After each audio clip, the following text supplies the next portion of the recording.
Welcome back to the Football Terrace. Hit the like button, subscribe right now, and turn on that bell notification so you don't miss any more of our content. If we travel back slightly in time, just slightly here, we get in our DeLorean, we get up to 77 miles per hour, and we go back to the 18th of September, 2023.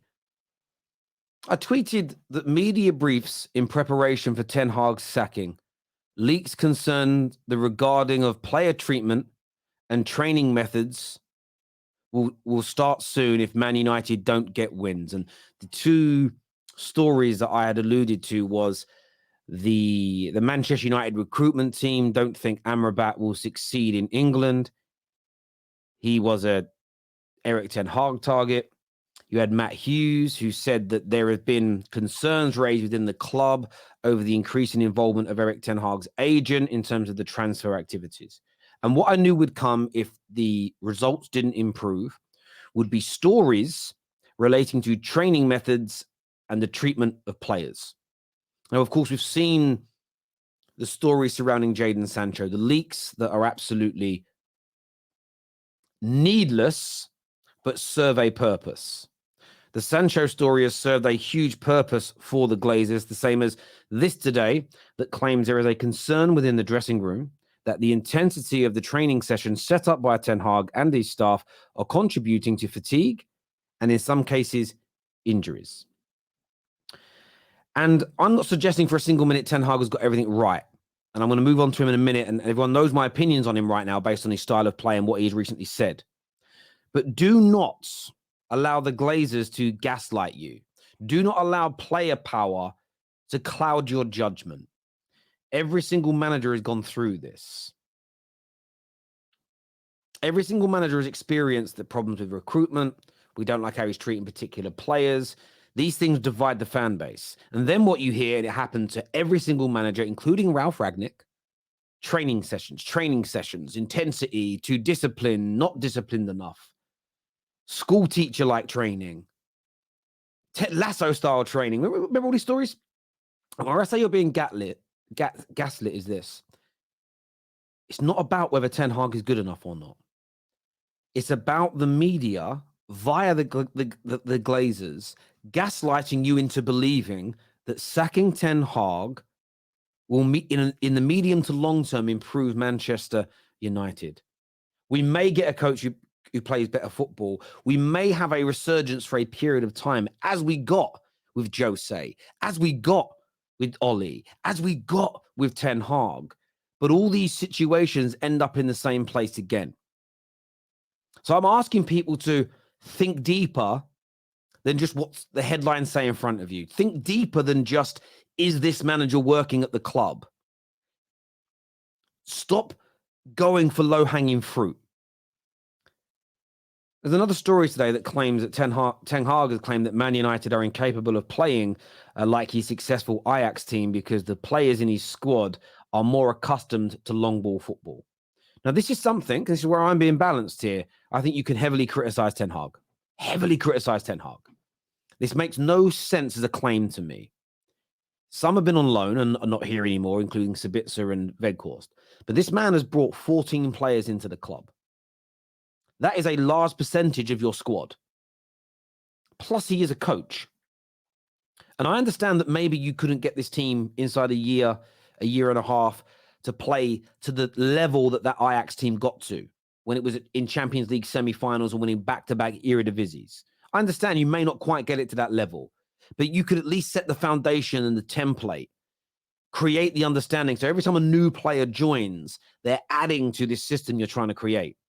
Allowing us to just continue playing long ball because you don't quite have your squad yet is nonsensical. And it is nonsensical because that means, say it takes 3 years to build your squad. Well, after 3 years, you only then start to implement a new system, which then takes a year or two to implement. So you're 4 to 5 years. It makes no sense. You start your style straight away. And for me, Ten Hag has come in and he has decided to play this way for maybe a number of reasons. One, I want to make sure I'm winning. I don't want to get sacked. I want to keep the fans on side. Maybe he chickened out. He was a coward. He saw If I try and play my style of football, we might get battered a little bit much too soon. And I don't know how long I can keep this group together. Maybe he didn't back himself. But he has made a conscious decision to play this way. Blaming the players because they're used to long ball football is not an excuse for me. Your job was to come in and change it. And you did not step up to that challenge. So I stand by what I've said in recent days. A lot of people have had a go at me saying, I can't believe you're turning on the manager. The Ten Hag I wanted is not going to implement the style of play I wanted. So from a personal preference, and for whatever my word is worth, for some of you it's worth a lot, for some of you it's worth nothing, and that is absolutely fair because I'm just a fan. I'm no more special than anybody else. But for me, I don't want Ten Hag at the club because there is no track record, no proven track record that the way he's trying to make us play in a pragmatic counter-attack style will work. There's no proof in the pudding over the time he's been here because we're regressing, and there's no proof on his previous track record, i.e. CV, of doing it. So therefore, I have no faith. And I have to hold my hands up high and say, I got things wrong. I've defended him too much. I've backed him too much. I truly believed he was going to try and implement that style and it become the long-term vision of Manchester United. That was what we were sold in the beginning. So I held on to that and I pushed. Now I know that it isn't true. I have to hold my hands up and say I got things wrong. I have to be a man and say that's something that I did not get right. And he's got to go. However, I go back to the original story. I am not deluding myself. I am not going to labor under the illusion. I'm not going to live in cloud cuckoo land and believe that if you get rid of him and you bring in, I'm just going to throw a name out there, De Zerbi. If you get rid of him and you break the bank and go and sign Ancelotti, if we manage to convince Zidane and his lady wife to come and move to Manchester, I don't think any of those people improve the club in the medium to long term, not with how we are run. So there's two things, there's two trains of thought can run at exactly the same time. A lot of people are kidding themselves if they think sack the manager, bring in a better coach, and we will definitely become a better team in the long term. Now, another story that's circulating today surrounding Man United, which demonstrates the mess that we are in as a football club, talks about Marcus Rashford, that he was at a party last night, this was written yesterday, to celebrate his 26th birthday. It was an intimate planned celebration in a private area of a club, which finished around 3:30 a.m. It is unclear if Rashford stayed out that long. Terrell Malacia was also there. It remains to be seen if Ten Hag takes a dimmer view of the situation and considers disciplinary action against the player. So for me, look, there's a lot of people that hate Rashford who will jump on this and say unprofessional and disgraceful. Why is he out? Can't believe he's doing that. You get your usual suspects that don't treat footballers like human beings that will be angry that he's out and doing it. As long as he's had permission to do it and it didn't impact his training the next day.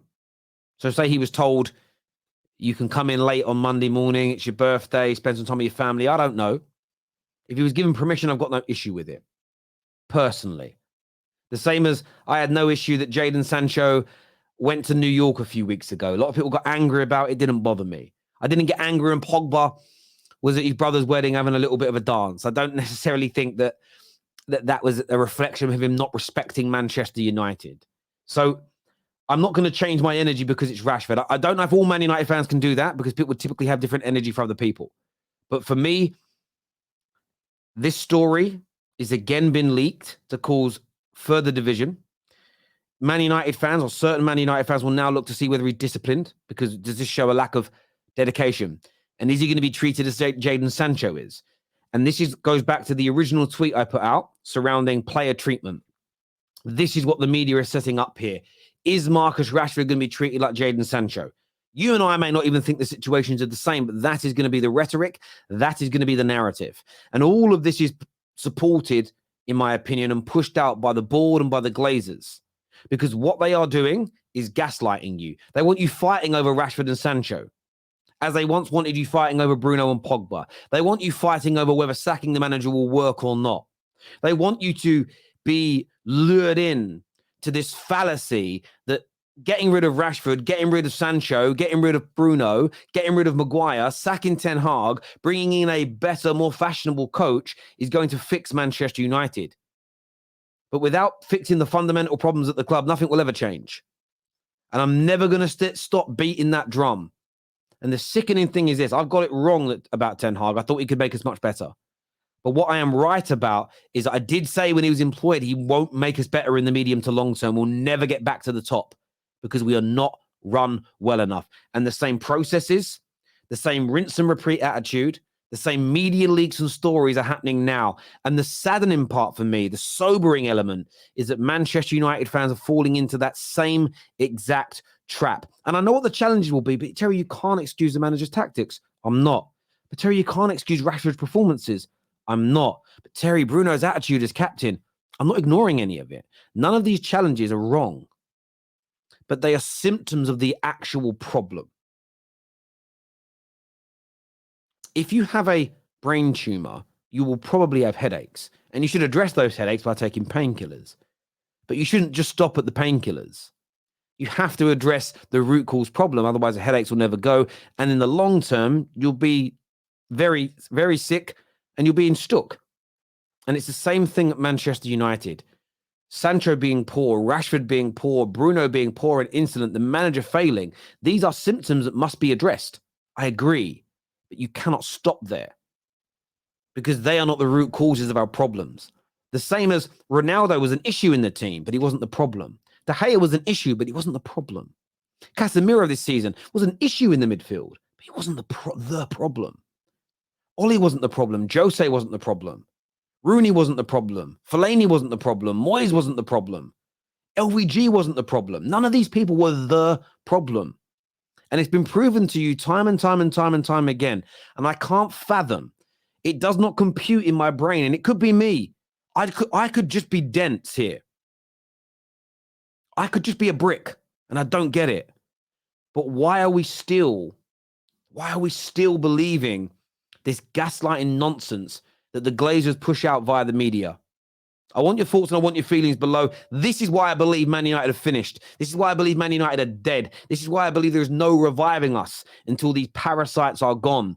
But I always want your views. I always want your opinions below. They matter more to me than anything else. More than any journalist, more than any pundit, you, the Football Terrace community. Until next time, take care. Goodbye. God bless. And I'll see you soon. Peace.